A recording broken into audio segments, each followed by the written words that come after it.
Hello student, मैं Virendra Kumar Sahu Buddhist station के इस यूट्यूब चैनल में आपका एक बार फिर से स्वागत है। आज हम देखेंगे प्रश्न क्रमांक 29। ठीक है, आहरण पर ब्याज की गणना के क्या देखेंगे हम प्रश्न क्रमांक 29 को। आयुष एवं आस्था फर्म में साझेदार हैं जो लाभ हानि को 2:1 के अनुपात में बांटते हैं। उनकी पूंजी क्रमशः 20,000, 10,000 पूंजी पर 5% तथा आहरणों पर 6% वार्षिक ब्याज लगाया जाता है। आयुष के क्या लिखा है, आयुष के आहरण इस प्रकार हैं, मतलब आयुष ने फंड से पैसे निकाले, उसको इस प्रकार दिया गया है। 1 अप्रैल को 100 रुपये, 1 जुलाई को 200 और 1 दिसंबर को कितना 300 रुपये था। आस्था के आहरण इस प्रकार थे, 1 मार्च 200 रुपये और 1 अगस्त 200 और 1 अक्टूबर कितना था 400 रुपये। उस वर्ष का लाभ पूंजी पर ब्याज लगाने के पूर्व कितना था 12,000 रुपये। उपरोक्त से लाभ हानि संयोजन खाता बनाइए। वह आहरण पर ब्याज है, गुणनफल विधि और औसत भुगतान विधि से निकालिए। 2 विधि से आहरण पर ब्याज निकालना पड़ेगा। ठीक है, लाभ हानि नियोजन खाता बनाना बोला है प्रश्न में, लेकिन उसके लिए हमें क्या चाहिए, आहरण पर ब्याज चाहिए। तो पहले हम किसकी गणना करेंगे, आहरण पर ब्याज की गणना कर लेंगे और उसके बाद क्या देखेंगे, लाभ हानि नियोजन खाता। ठीक है, तो सबसे पहले हम देख लेते हैं, यहाँ पर पहले का देख लेते हैं किसका, यहाँ क्या नाम दिया गया है पहले साझेदार का हमारे पास आयुष। ठीक है, क्या देखेंगे हम, आयुष का देख लेते हैं।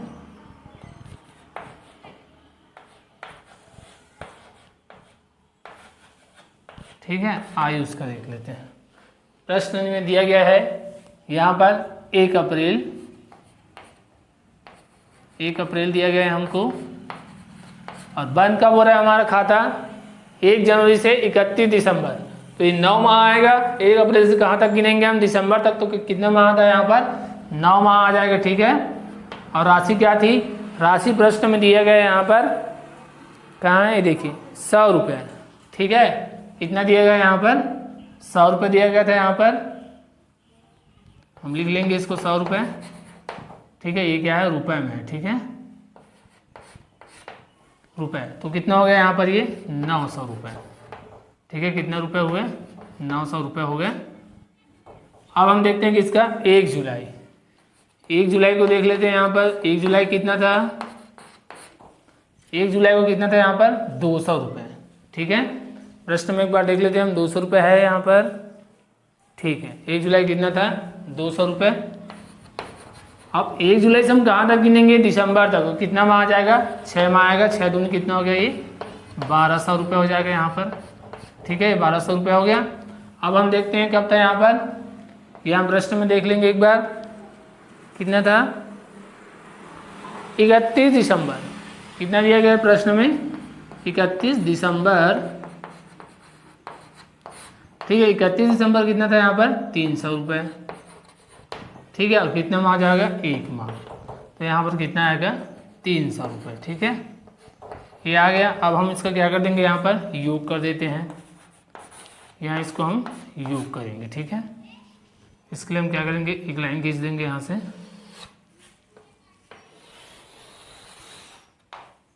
ठीक है, योग हो गया। अब इसका भी योग करेंगे साथ में, क्योंकि हमें क्या निकालना है, गुणनफल विधि के द्वारा, गुणनफल विधि तो निकालना है, उसके साथ क्या निकालेंगे हम, औसत भुगतान अवधि भी क्या करेंगे यहाँ पर निकालेंगे। तो कितना हो गया 3 2 5 हो गया, कितना हो गया 600 रुपये हो गया यहाँ पर। ठीक है, और ये कितना हो गया 12 9 कितना हो गया 21, और 21 और 3 कितना हो गया यहाँ पर 2400 रुपये। ठीक है, कितना है यहाँ पर 2400 रुपये आ गया। अब चलिए देखते हैं ब्याज। यहाँ पर हम देख लेते हैं, सबसे पहले क्या था यहाँ पर, गुणनफल विधि का ब्याज था। ठीक है, ब्याज बराबर क्या लिखेंगे, कुल राशि गुना दर गुना 1। ठीक है, 100 गुना 12। ठीक है, यहाँ देखते हैं अमाउंट को। अमाउंट हमारे पास कितना था 2400 रुपये आया, टोटल अमाउंट 2400 रुपये आया था। दर क्या दिया है, प्रश्न में दिया गया हमें, दर दिया गया है हमें आहरणों पर ब्याज का 6% दिया गया है दर को। ठीक है, तो 6 बटे कितना होगा 100, और गुना क्या हो जाएगा यहाँ पर 1/12 हो जाएगा। चलिए देख लेते हैं कितना आंसर आया यहाँ पर। ये शून्य कट कर दिए हम। ठीक है, और 12 कम 12, 12 दूनी 24, और कितना आ गया 6, कितना आ गया 6 दूनी 12, तो यहाँ पर कितना आया 12 रुपये। ठीक है, आरंभ पर ब्याज कितना आ गया यहाँ पर 12 रुपये आ गया। ठीक है, अब हम देखेंगे यहाँ सेकेंड नंबर क्या था हमारा, सेकेंड नंबर था यहाँ पर औसत भुगतान अवधि। क्या था, औसत भुगतान अवधि। ठीक है, ठीक है, औसत भुगतान अवधि, पहले अवधि निकालेंगे उसके बाद क्या निकलेगा यहाँ पर ब्याज निकलेगा। तो अवधि निकालने के लिए हम क्या करते हैं, यहाँ पे गुणनफल का योग, गुणनफल का योग आहरण का योग बटे किसका हो जाएगा, आहरण का योग। ठीक है, क्या निकालने के लिए, औसत अवधि निकालने के। चलिए देख लेते हैं यहाँ पर 2400 रुपया था किसका, गुणनफल का योग, और 600 किसका था, आहरण का। ठीक है, यहाँ देख लीजिए यहाँ पर कितना था 600 रुपया, यहाँ पर कितना था ये गुणनफल 2400। इसको यहाँ पर लिख लिए, अब 0 0 कैंसिल कर दिया, 6 4 24। ठीक है, कितना माह आया हमारे पास, 4 माह आ गया। ठीक है, तो 4 माह का क्या निकलेगा यहाँ पर, ब्याज निकलेगा। यहाँ लिख लेते हैं ब्याज बराबर, ठीक है, आहरण की कुल राशि, आहरण की कुल राशि, ठीक है, गुना दर और गुना औसत अवधि, औसत क्या आएगा, अवधि। ठीक है, औसत अवधि आ गया, और यहाँ पे क्या करेंगे 100 गुना 12। ठीक है, देख लेते हैं हम कितना आएगा। यहाँ देखते हैं आहरण की राशि कितनी थी, 600 रुपये। ठीक है, ध्यान दीजिएगा, इसको नहीं लिखेंगे। ठीक है, ये गुणनफल से, और हम क्या बना रहे हैं, औसत बना रहे हैं। ठीक है, तो ये 600 को लेना है यहाँ पर योग को। ठीक है, 600 गुना क्या कर देंगे यहाँ पर करेंगे 6 बटे 100 और गुना क्या कर देंगे 4 माह बटे 12। ये 4 माह था ना भाई, औसत माह। ठीक है, अब इसको हल कर देते हैं, 0 0। ठीक है, ये 4 दिया कितना हो गया, 4 एकम 4 और 4 दिया 12 और 3 दूनी 6 और 2 छक्के कितना हो गया, ये 12 रुपये। ठीक है, तो यहाँ पर कितना आया, 12 रुपये आया। ठीक है, ब्याज 12 रुपये आया, गुणनफल विधि में भी 12 रुपये आया, यहाँ पर औसत विधि में भी क्या आ गया, 12 रुपये ही आया है। ध्यान दीजिएगा, जब औसत विधि में लेंगे तो इसको लेना है 600 को। ठीक है, इसको हम नहीं लेंगे, और गुणनफल विधि में क्या करेंगे, इस 2400 को ही लेकर क्या करेंगे, उसका ब्याज निकालेंगे। ठीक है, ये प्रश्न ये आयुष का हमने बना चुके हैं। अब हम देखेंगे किसका, आस्था का। आप लोग इसे अच्छा लगा तो लाइक कर लीजिएगा। अब हम देखेंगे आस्था का, देखेंगे आस्था का। ठीक है, आस्था ने कब कब आहरण किया था, ये प्रश्न में दिया गया है, हम उसको एक बार देख लेते हैं। ठीक है, आस्था ने आहरण किया था, यहाँ पर दिया गया है 1 मार्च को 200 रुपये, 1 अगस्त को 200 रुपये और 1 अक्टूबर को 400 रुपये। ठीक है, तो सबसे पहले हम क्या देख लेंगे, यहाँ पर देख लेते हैं 1 मार्च को 200 रुपये। ठीक है, कितना आहरण किया था, 200। 1 मार्च से 31 क्या करेंगे, दिसंबर तक गिनेंगे हम। ठीक है, मार्च अप्रैल मई जून जुलाई अगस्त सितंबर अक्टूबर नवंबर दिसंबर। ठीक है, ये कितने माह हो गए यहाँ पर, ये हो गया हमारे पास 10 माह। ठीक है, अब 10 से गुना करेंगे कितना आ जाएगा, ये 2000 रुपये। ठीक है, आगे 2000 रुपये।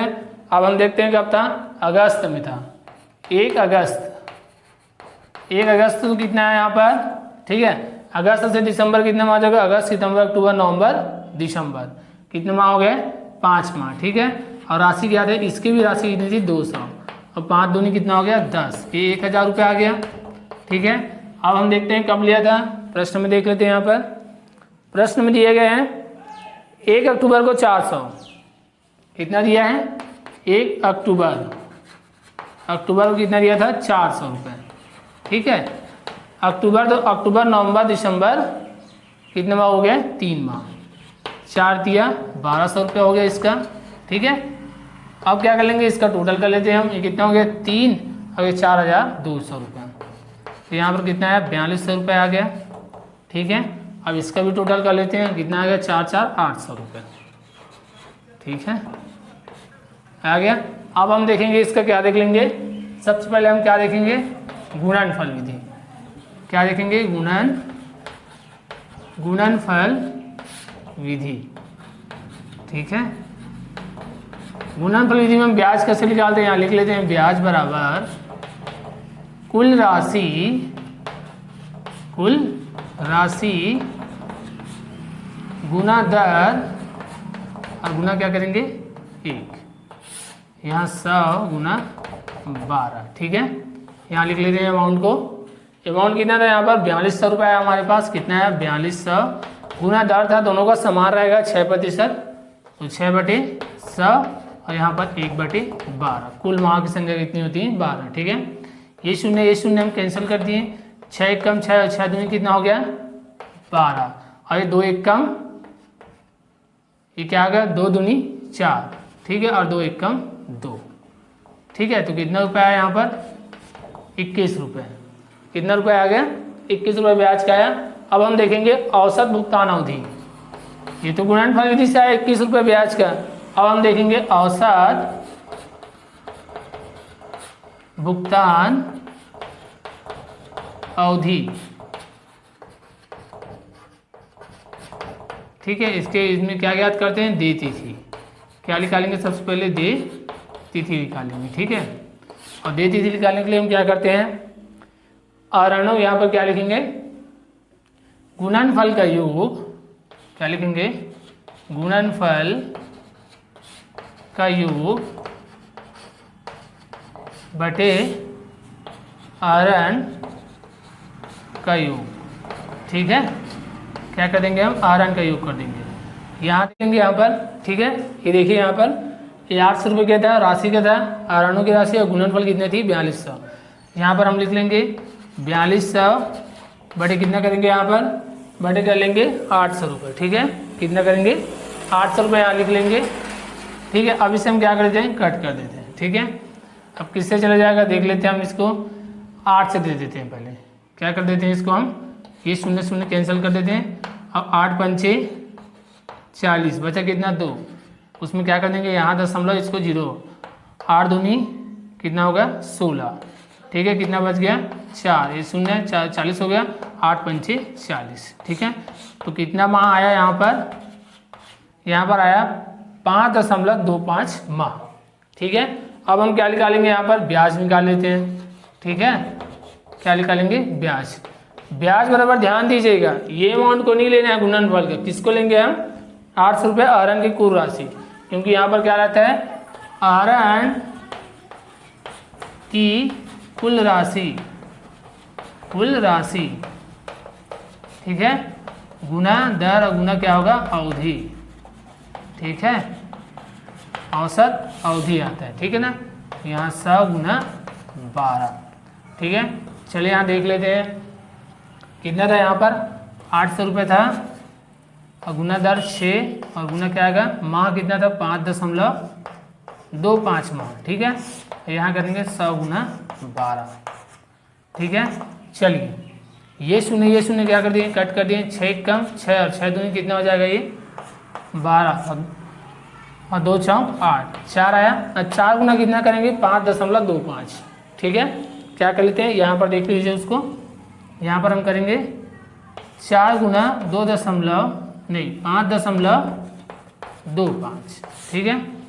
तो यहाँ करेंगे देखते हैं, चलिए 25 चौक कितना हो जाता है 100, ठीक है। ये 100 हो गया, ठीक है ना।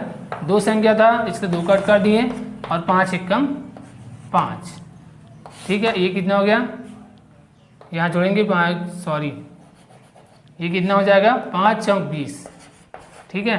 तो 0 का 0 0 का 0 1 और ये कितना हो गया 2, ठीक है। दशमलव कितना था यहाँ पर एक संख्या क्या है 2 संख्या के बाद क्या था दशमलव था, यहाँ पर 5 के बाद, तो यहाँ पर क्या करेंगे दशमलव लगा देंगे, ठीक है। तो कितना है इसका भी 21 रुपये। कितना आ गया यहाँ पर ब्याज रूप में 21 रुपये, ठीक है। कितना यहाँ पर भी ये 21 रुपये। तो यहाँ पर हमने क्या किया ब्याज निकाल लिए हैं, ठीक है, दोनों का आस्था और आयुष का।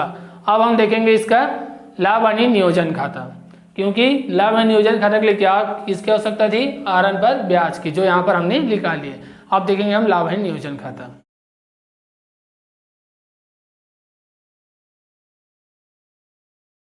अब हम देखेंगे यहाँ पर लाभ हानि नियोजन खाता, ठीक है। हमने क्या क्या बनाया यहाँ पर आरण बना लिए, आरण पर ब्याज निकाले किसका आयुष का और आस्था का। अब हम बनाएंगे यहाँ पर लाभ हानि नियोजन खाता, ठीक है। यहाँ लिख लेते हैं लाभ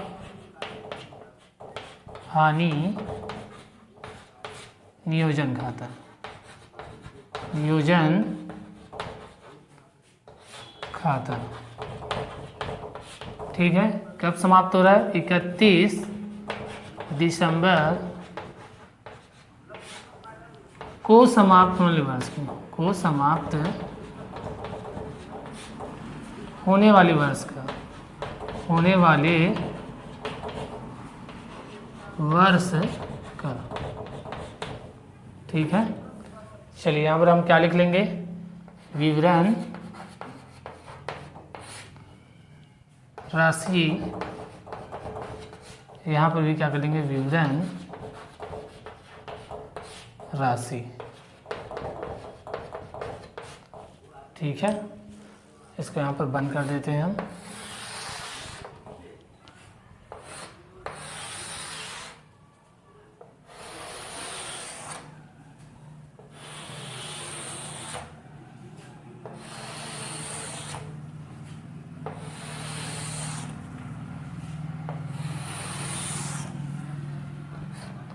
ये हो गया डेबिट साइड और ये हो गया क्रेडिट साइड।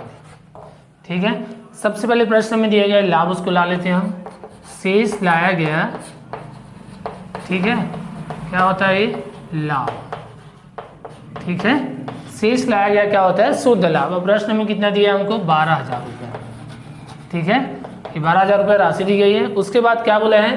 पूंजी पर ब्याज दिया गया। यहाँ पर पूंजी पर ब्याज खाता से। ठीक है, पूंजी पर ब्याज खाते से ब्याज किस किस को मिलेगा देख लेते हैं। यहाँ पर आयुष, दो साझेदार हैं, आयुष और क्या था यहाँ पर? आस्था। ठीक है, इन दोनों को क्या दिया जाएगा? पूंजी पर ब्याज। ठीक है, पूंजी पर ब्याज क्या क्या है यहाँ देख लेते हैं। प्रश्न में दिया गया है दोनों की पूंजी थी 20,000 रुपये थी और 10,000 और 5% क्या था? दर दिया था। यहाँ पर कार्य विधि लिख लेंगे, कार्य विधि। इसे आप लोग बोर्ड एग्जाम में जब पेपर बनाएंगे तब क्या करना पड़ता है? इसको शो करेंगे। ठीक है, जो कार्य विधि लिख कर आप क्या करेंगे? इसको पूंजी पर ब्याज, आरन पर ब्याज जो हम निकालते हैं उसको क्या करना पड़ता है? शो करना पड़ता है। ठीक है, उसका एक्स्ट्रा नंबर दिया जाता है। यहाँ हम लिखेंगे पूंजी पर ब्याज की गणना। ठीक है, यहाँ लिख लेते हैं। सबसे पहले किसका था? यहाँ पर था आयुष का। आयुष का था कितना हजार था उसका? 10,000, 20,000 रुपये था पूंजी और दर कितना था? 5% बटे 100। 0 0 कट कर दिए और 5 दूनी 10। इसका कितना हुआ? 1,000 रुपये। ठीक है, अब किसका था? आस्था का था। आस्था का कितना था? यहाँ पर 10,000 रुपये क्या थी? उसकी पूंजी थी। ठीक है, यहाँ पर दर कितना गया? 5/100। 0 0 कट कर दिए, 5 1 कम 5, कितना आया? 500 रुपये। ठीक है, दोनों का आ गया। 1,000 रुपये किसका आया था? 1,000 रुपये आया आयुष का और आस्था का कितना आ गया? 500 रुपये। दोनों मिला कितना हो गया? 1,500 रुपये। इसको यहाँ पर राशि वाले कलम में, राशि हमारी क्या रहती है? रुपए में। ठीक है, राशि हमारी रहती है रुपए में। भारत में क्या चलता है? रुपए चलता है हमारे भारत देश में। ठीक है, ये हो गया। अब क्या करेंगे? आरन पर ब्याज। ठीक है, आरन पर ब्याज दिया गया है। आरन पर ब्याज खाता को। ठीक है, आरन पर ब्याज खाते को कितना कितना था? यहाँ लिख लेते हैं आयुष। ठीक है, और किसका लिखेंगे? आयुष के बाद यहाँ पर आस्था का। दो साझेदार थे, दोनों का लिख लिए 21। ठीक है, कितना कितना रुपया आया था? इसका कितना था? 12 रुपये। ठीक है, आरन पर ब्याज हमने कितना लिखा था? इसका 12 रुपये निकाला था, इसका कितना लिखा था? 21 रुपये। ठीक है, दोनों जोड़ देंगे, कितना हो गया? 33। ठीक है, दोनों का योग कितना हो जाएगा? यहाँ पर 33 हो जाएगी। ठीक है, अब हम देखेंगे यहाँ पर लाभ हानि। सब ले लिए, प्रश्न में और कुछ नहीं है, मात्र क्या बोला था? पूंजी पर ब्याज, आरन पर ब्याज और लाभ दिया गया है। अब हम दोनों को कंपेयर करके क्या निकालेंगे? प्रॉफिट एंड लॉस निकालेंगे। ठीक है, ये कितना हुआ? लाभ हानि। ठीक है, क्या करेंगे यहाँ पर? लाभ हानि की गणना। ये 1200 क्या हो गया यहाँ पर? 33 क्रेडिट का। ठीक है, डेबिट का कितना हुआ? 1500 रुपये माइनस कर देते हैं इसमें हम। किसका? डेबिट का। यहाँ माइनस 3 का 3, 3 का 3, 10 में 5 गया 5। ठीक है, 1 1 0। ये कितना आया यहाँ पर? ये आ गया, यहाँ पर आया 10,533। ठीक है, अब इस 10,533 को हम क्या करेंगे, अनुपात में बांटेंगे। किसमें अनुपात, प्रश्न में दिया गया है 2:1 के अनुपात में। ठीक है, अनुपात लिख लेते हैं यहाँ पर। ठीक है, अनुपात दिया गया है 2 और 1। ठीक है, 2 और 1 कितना हो जाएगा 3, तो 2/3 और 1/3। इस अनुपात में क्या करेंगे हम, इसको लाभ को यहाँ पर बांटेंगे। ठीक है, चलिए यहाँ पर बांट देते हैं लाभ को। ठीक है, लाभ की राशि कितनी थी, 10,533।